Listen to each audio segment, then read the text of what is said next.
Que a graça e a paz do Senhor Jesus esteja com você. Traga uma mensagem do Senhor aos nossos corações. João capítulo 13, do versículo 1 ao 17. Ora, antes da festa da Páscoa, sabendo Jesus que já era chegada a sua hora de passar deste mundo para o Pai, como havia amado os seus que estavam no mundo, amou-os até o fim. E acabada a ceia, já tendo o diabo insinuado no coração de Judas Iscariotes, filho de Simão, que o traísse.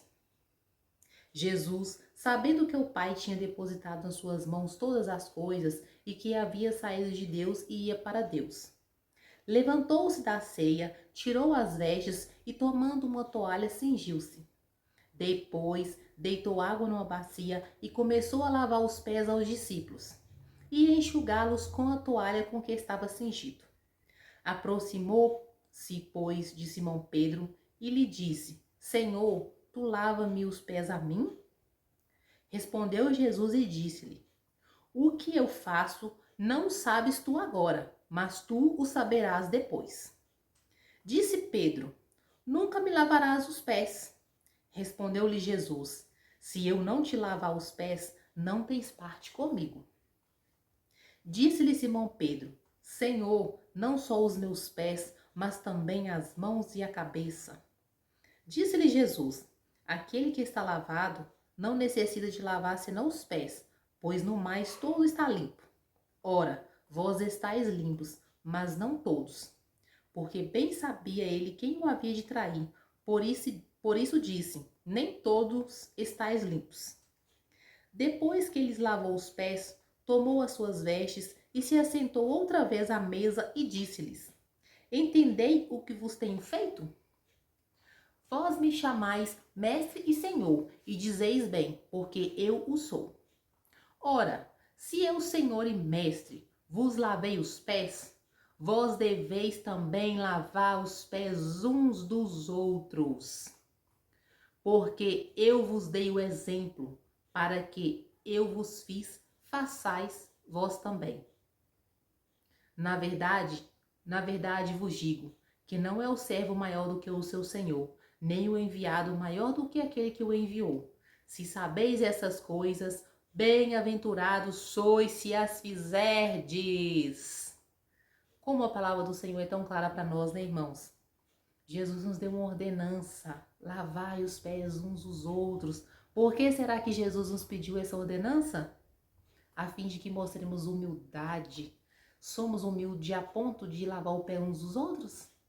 Por que negligenciamos essa ordenança do Senhor Jesus? Por que as igrejas negligenciam essa ordenança de Jesus?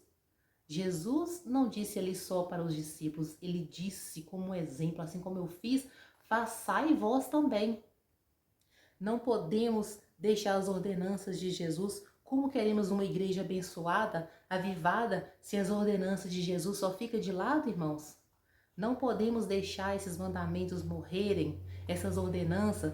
Queremos avivamento? Queremos a graça do Senhor na nossa vida? Quer, pastor, na sua igreja um avivamento? Quer a bênção de Jesus na sua vida, na vida das suas ovelhas? Guarde as ordenanças de Jesus, porque Jesus disse: se sabeis essas coisas, bem-aventurados sois se as fizerdes. Então isso aqui é uma ordenança de Jesus para os nossos dias. Às vezes podemos pensar, é difícil, como vamos lavar pés de grande multidão uns aos outros? Não, Jesus ensinou e ordenou, para tudo tem um jeito, tem ordem, tudo com organização, tudo dá certo sim. E Jesus se alegra em cumprir as suas ordenanças, porque Jesus, sendo mestre, ele era Senhor, mestre, o dono da vida, o Senhor do universo. Ele se humilhou como exemplo e nos disse: se eu fiz, faça vocês também. Lave os pés uns aos outros, porque quando fazemos isso, nós nos humilhamos na presença de Deus, nós temos o nosso irmão em honra. Jesus quer que nós amemos uns aos outros em honra, lavando os pés uns dos outros. Temos que deixar toda a soberba de lado, deixar todo o orgulho de lado, sermos humildes como Jesus nos ensinou, fazer parte da santidade dele. Assim eu vos deixo essa palavra em o nome de Jesus. Amém.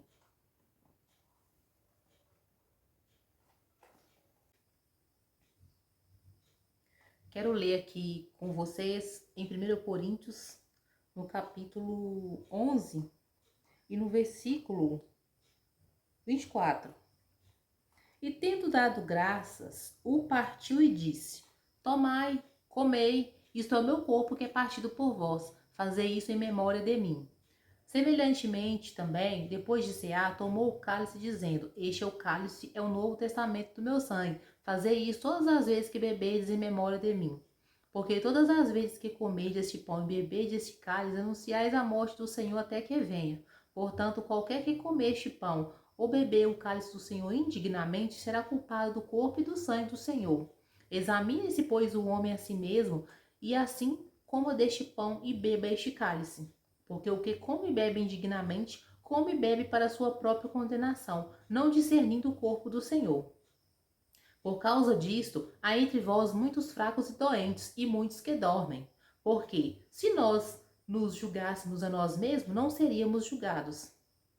Mas quando somos julgados, somos repreendidos pelo Senhor, para não sermos condenados com o mundo. Portanto, meus irmãos, quando vos ajuntais para comer, esperai uns pelos outros. Mas se alguém tiver fome, come em casa, para que não vos ajunteis para a condenação. Quantas demais coisas ordená-las-ei quando for. O que eu quero dizer nessa palavra, irmãos, aqui é a ceia de Jesus, né? Jesus ensinando, como Paulo ali ensinando para os irmãos ali em Corinto como celebrar a ceia.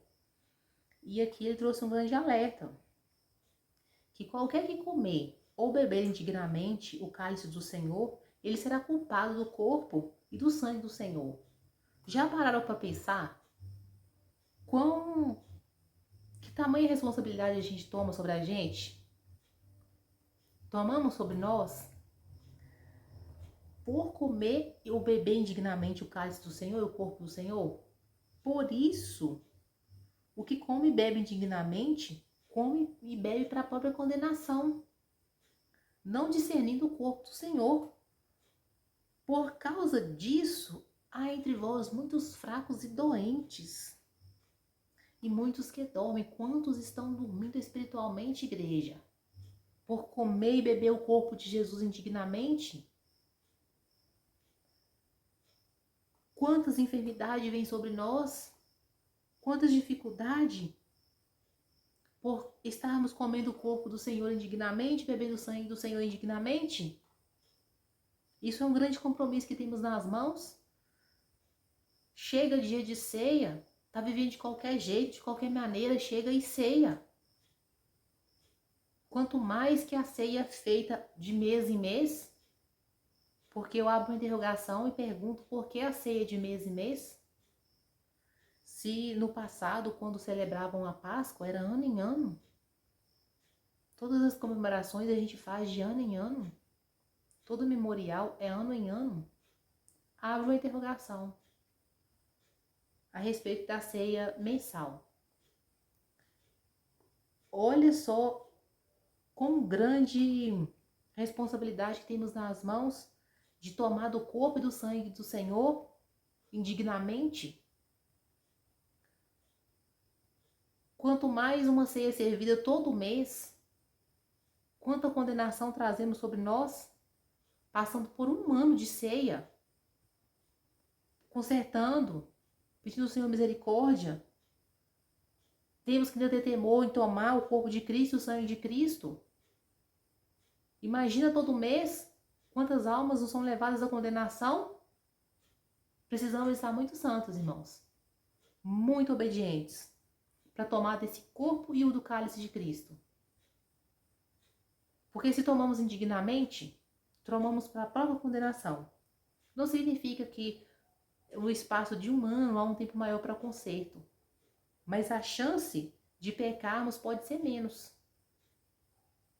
de que uma ceia servida todo mês.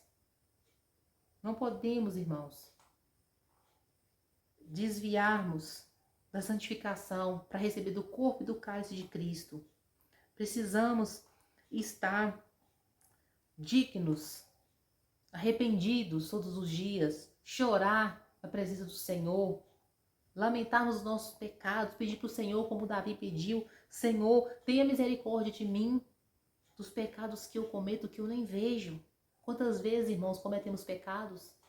Quantas vezes fazemos coisas agradáveis a Deus e nem percebemos? Passa de liso. Precisamos tomar cuidado para não tomar sobre nós enfermidades, dificuldades, para não sermos repreendidos pelo Senhor. Eu vos deixo essa palavra.